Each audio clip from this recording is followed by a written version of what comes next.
आज रो बहुत ही अति महत्वपूर्ण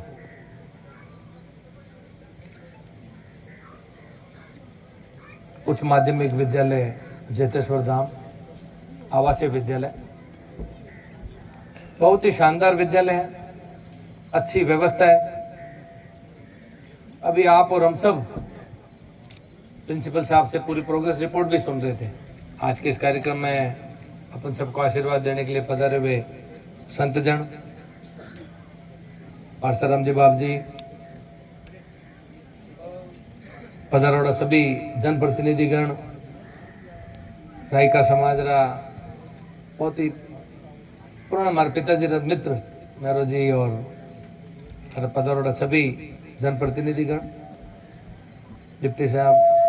मंडल अध्यक्ष, सभी सरपंचगण, भाई ठाकुर जी, प्रभु जी, छोक जी, भादो जी, भाई भरत जी और सभी पधारोड़ा पत्रकार बंधु, गांव का सभी बुजुर्ग, मौजीज, युवा साथी, माताएं बहनें और पूरे आवासीय स्कूल के पूरे राजस्थान प्रदेश के अलग अलग जगह से आए हुए बच्चे और उनको पढ़ाने वाले सभी अध्यापकगण जो अलग अलग स्कूलों से आज यहाँ पर इस कार्यक्रम की शोभा बढ़ाने के लिए यहाँ पर आए। अभी बाप जी का आदेश भी हुआ, प्रिंसिपल साहब ने भी अपना पूरा व्रत रखा और उसके अंदर बताया, सीधा सीधा ये समझ में आ रही है कि स्कूल की व्यवस्था बहुत अच्छी है, बच्चे फर्स्ट डिवीजन से पास हो रहे हैं। जो अभी तक धीरे धीरे कालांतर के अंदर, मेरे को याद है वसुंधरा जी राजे जी मुख्यमंत्री थी उस समय का ये दिया हुआ विद्यालय है और धीरे धीरे समय के साथ में आज एक अपनी प्रौढ़ अवस्था में पहुंच गया है। अब इस विद्यालय के अंदर जो अभी तक जो था सब कुछ ठीक था, लेकिन अब समय की जो मांग है, समय की जो एक डिमांड है, उसके अनुसार चाहे वो कला संकाय की बात चल रही है, चाहे वो अभी गीत के मार्फत जल की डिमांड चल रही है, वो सभी आवश्यकता है। और इतना बता सकता हूं कि बजट तो खैर अभी कुछ घंटे बाद में आने वाला है, लेकिन आने वाले समय में जो जो आपने सोचा वो सब कुछ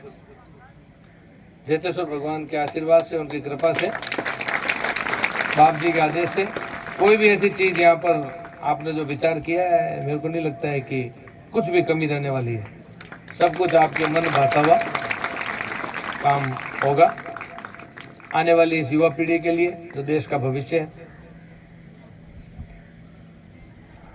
दिन और रात लगातार तीसरी बार आप ही लोगों के आशीर्वाद से देश का नेतृत्व भी कर रहे हैं आदरणीय यशस्वी प्रधानमंत्री नरेंद्र मोदी जी। देश को एक अलग ऊंचाइयों पे पहुंचाने में दिन और रात लगे हुए, उन्हीं से संकल्प लेते हुए आप ही के आशीर्वाद से प्रदेश में बनी हुई भारतीय जनता पार्टी की सरकार, उन्हीं से प्रेरणा लेते हुए यशस्वी मुख्यमंत्री आदरणीय भजनलाल जी शर्मा भी दिन और रात प्रदेश की जनता के लिए, एक प्रदेश को नई दिशा में पहुंचाने के लिए, आने वाली इस पीढ़ी के लिए, युवा पीढ़ी के लिए, उनके भविष्य को ध्यान में रखते हुए अलग अलग दिशा में जो कार्य कर रहे हैं। विकसित राजस्थान, विकसित भारत, इस दिशा के अंदर आज जो अपना देश बढ़ चुका है, आप और हम सबको सिर्फ मात्र अपने नेताओं के आह्वान से कि विकसित भारत बनाना है वो संभव नहीं होगा।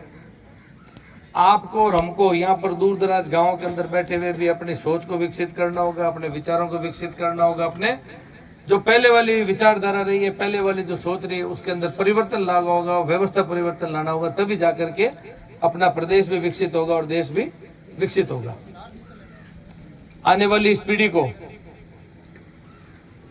ये जो आज अभी तक जिस कालखंड के अंदर अपन चल रहे हैं, अभी तक अपने को ऐसे कार्यक्रम रख करके और महत्वपूर्ण कार्यों की डिमांड करनी पड़ती है। विकसित का मतलब होता है कि जब सब डिमांड खत्म हो जाती है, तो अपने को ये सब डिमांडें करना खत्म हो जाए, वैसी स्थिति बन जाए, जल्दी से जल्दी अपन आने वाले एक छोटे से लक्ष्य प्रधानमंत्री जी ने दिया है 2047 विकसित भारत का। 2 साल निकल चुके हैं, तो अपने को बहुत कम समय के अंदर बहुत कुछ करने की आवश्यकता है। और मैं उम्मीद नहीं, आशा नहीं, एक भरोसे के साथ आपको ये बात कह सकता हूँ कि आने वाले समय में सरकार बहुत डबल इंजन की सरकार बहुत ताकत से, बहुत दिशा के साथ में लगी हुई है कि आने वाले समय में कैसे गांव-गांव तक विकास को पहुंचाया जाए, गांव-गांव तक हर उन जरूरत वाली चीज़ों को पहुंचाया जाए जो आज से पहले देश आज़ादी के बाद में, देश आज़ाद हुआ 80 वर्ष जब से मोदी जी ने कमान संभाली, उससे पहले तक बहुत महत्वपूर्ण बिंदुओं पर कभी किसी ने सोचा भी नहीं। सरकारें आई गई लेकिन ऐसा विचार नहीं किया गया। एकमात्र विचार आदरणीय अटल बिहारी वाजपेयी जी ने गाँव को सड़कों से जोड़ने का किया था, तब संभव हो पाया ये एक साइकिल और मोटरसाइकिल भी गांव-गांव, ढाणी-ढाणी तक पहुंचना। यदि वो विचार भी गांव को जोड़ने का ना किया होता, वो विचार उस समय ना किया होता, तो आज भी अपन विकसित शब्द से बहुत दूर खड़े होते। लेकिन जैसा एक कार्य ने अपने को बहुत आगे ला के रखा, वैसे ही धीरे धीरे अभी इंफ्रास्ट्रक्चर की जो अपार संभावनाएं आप और हम सब देख भी रहे, महसूस भी कर रहे हैं। अपने पास में भी विकास आ चुका है जगह जगह पर। आज ये आप ही के पड़ोस में भारतमाला, एक भारतमाला नहीं है, इसके ऊपर आप और हम सब रात और दिन चलते हैं। ये एक भारतमाला का प्रोजेक्ट ने आप और हमारे सबके जीवन में आने वाले समय में बहुत बड़ा परिवर्तन लाने का काम किया है। आने वाले समय में ये विकास से जुड़ा हुआ है। आने वाले समय में यहाँ पर बहुत सारे उद्योग लगने हैं। आने वाले समय में रिफाइनरी जैसा इतना बड़ा जो आगे 2-4 महीने के अंदर चालू होने जा रहा है, उससे जुड़े हुए लाखों करोड़ के व्यवसाय आएंगे। वो व्यवसाय क्यों आएंगे? क्योंकि ये हाईवे सीधा पोर्ट पर जा सकते हैं। देश के अंदर कहीं पर भी कोई भी रॉ मेटेरियल पहुंचाना हो, उसकी कीमत कम हो जाएगी। हर चीज विकास से जुड़ी हुई है। आने वाले समय में इन बच्चों के लिए हर दिशा में कार्य, जो एक समय था कि राजस्थान प्रदेश के वासियों को एक व्यवसाय ढूंढने के लिए, नौकरी करने के लिए प्रदेश छोड़ करके बाहर दूर दराज जाकर के प्रवासी के रूप में अपना जीवन शुरू करना पड़ता था। लेकिन अब वो समय नहीं। अब मैं कई बार प्रवासियों के बीच में जाता हूं, तब उनको मैं आह्वान भी करके आता हूं, यहाँ पर तुम्हारा एक धंधा चल रहा है, लेकिन अब पीछे राजस्थान के अंदर भी बहुत बड़ी अपार संभावनाएं खुली हो रही है। वापस यहाँ पर आकर के भी आपको व्यवसाय के बारे में विचार करना चाहिए। अब वो राजस्थान नहीं है जब आपको प्रदेश छोड़ करके दूर दराज आपको महाराष्ट्र, दक्षिण भारत, वहां पर जाकर के अपने लिए व्यवसाय ढूंढना पड़ता था। समय बहुत तेज गति से बदल रहा है। आपको और हमको इस बदलते हुए तेज रफ्तार की गति के साथ में भागने की आवश्यकता है, साथ में विचार मिलाने की आवश्यकता है, साथ में इस विकास को महसूस करने की आवश्यकता है। आने वाली पीढ़ी को फायदा पहुंचाने के लिए आपको और हमको सबको बड़ी मेहनत भी करनी पड़ेगी। इसके लिए थोड़ी सी भी लापरवाही आने वाले समय में इस युवा पीढ़ी को बहुत बड़ा नुकसान करेगी। इसलिए मेरी आप सबसे हाथ जोड़ के आग्रह है कि आप और हम जिस कठिन समय में जो परिश्रम करके आज तक यहाँ तक आए हैं, वो समय आने वाली इस पीढ़ी को ऐसा ना देखना पड़े। इसके लिए आपको और हमको थोड़ा अपने मारवाड़ी में जो जागतो और ताकतो रहना पड़ेगा। तो आपने सबने थोड़ो सो मजबूती रखनी पड़ेगा, थोड़ो सो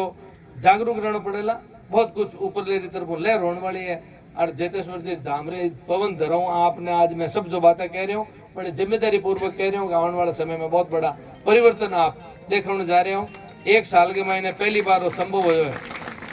कि 4,90,000 करोड़ को देश आजादी के बाद भी तो बजट नहीं आया था। अभी मैं मंच सुन रही हूँ तो भाई मारा भंवर जी कह रहा था कि मुख्यमंत्री जी रहे करीब है और खूब विकास आ रहे। अरे वो तो 4,90,000 करोड़ बजट आयो છે આપણે વિકાસ નું ક્યાં આવ્યો પાતી? वो बजट ही नहीं हो तो बजट आदो तो આપણે नहीं આવતો, तो आयो ही नहीं है। और अगलो बजट है पहला वो पुराने वाले बजट ने जमीन में तो उतारनो आ बड़ गारंटी अफसर ने डाटी मार मार नीचे जमीन में उतार्यो भी नहीं। जमीन लो ठेका करो, कोई भी चीज अधूरी नहीं रहनी। तो स्थिति आ है वापस आएगो बजट। तो मुख्यमंत्री जी ने कोई भी जनो कोई एमएलए आन कहे साहब माने की वो काम, अरे भैया 6 महीने बाद वापस दे देना, मैं तो लाई रहा हूँ। मन में जो पहला मन में कोई उड़ाक रही थी उड़ाक तो खत्म ही कर दी। बस मांगो और दिया, कायदेरू काम होना चाहिए, मांगो और ले जाओ। स्थितियां बन रही है और पहला नहीं हो। तो याद करो आप और मैं कई बुजुर्ग लोग बैठा है पोतिया वाला सापाड़न में, याद बनाने चाहूँ समय हो वो भी जिन दिन नेता लोगों मांगता साग मारे हड़क अरे के चोर चोरी कर हड़क चढ़ जाए पकड़ू मारी ए बता आवती भला अरे सागे लट्टू लाइट अरे के चांद नो कर तू ढाणी बता दे चोरा ने बजट ही नहीं हो बाता कर छूटता नेता और क्या करता अब बजट है हाँ तो आ स्थिति है नेता के देवे कटू पैसो तो ऊपर बोके जो मकान के माथे पानी री टंकी होगी में पानी हो जाए नीचे टूटी में आवे ऊपर टंकी में एयर लीवड़ी नीचे एयर ही आवती ना बे बाता थतो बदेवता लेकिन धीरे धीरे परिस्थिति बदल रही है देश की भी स्थिति बदल रही है प्रदेश की भी बदल रही है और जो लाडली सरकार पूर्ववर्ती सरकार की तरफ भाई थोड़ा पटकोड़ा बिना थोड़ा ने कवर करते हुए आगे बढ़ने का प्रयास कर रहे हैं आप लोगों का आशीर्वाद है आप लोगों की मेहरबानी है बहुत अच्छे तरीके से सरकार काम करने को प्रयास कर रही है और आपने किन तरीके से विकास हो ज्यादा तरीके से जोड़े जा सके आती बात में आपने कह सकूँ ज्यादा तो अब आप सब घर लोग हेड बैठा कोई आपने और माने कोई अड़ी नई बात तो करनी नहीं है ज्यादा बात आप करिया नहीं करा लेकिन बाप जी का जो आदेश है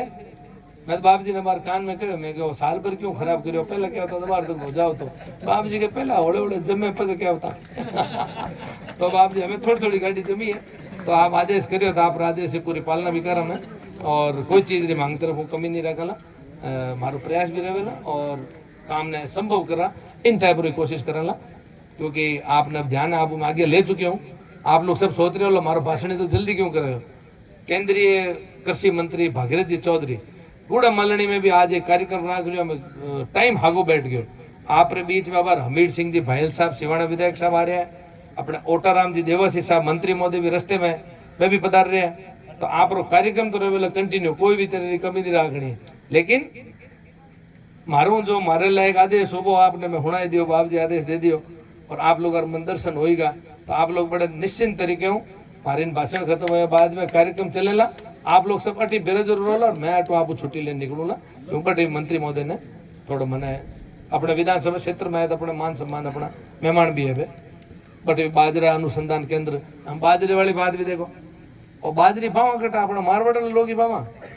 और बीज कटो आवता ध्यान नहीं था बरो हैदराबाद आवतो तो हमें अनुसंधान केंद्र खुल्यो और विकसित भारत